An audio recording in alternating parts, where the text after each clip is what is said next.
Okay, hello there, everybody. You don't know who I got in my living room right now. One of the most important people in Stockholm, Super Rock Ludwig, from no other than the band called the Vacuum Cleaners. Voila. And these guys suck up more than you know. They really kick ass. It's the music that doesn't suck. That's right. Yeah.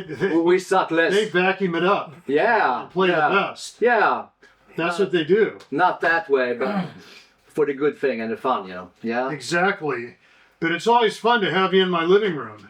Always. I like to be here. Yeah, all because the you always see photos, me all the Ed stuff, Fiddel's pictures. Keith Moon, all the records to listen to, bootlegs, you know. Yeah. Everything is good there. It's Yeah. so cool. It is. We can always stay here for at least 3 months listening to records. And you were at the Grand Ballroom in California, like '79, when Iggy played songs from the Soldier album that was not even I was released. there. I was there. That was not even released, and he played it in the repertoire, huh? Yeah? Yeah, I seen that concert. I was there.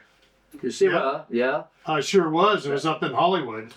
But I'm trying to remember what it is. But they made a bootleg CD with it. I showed it to you. Oh, yeah. I got it. You got it too, yeah. Yeah. You know, I got thrown up on the stage because everybody was getting crushed in the front. Well, can't beat the king, huh? Yeah, you know. And then Iggy pulled me up and said, "You sit over there."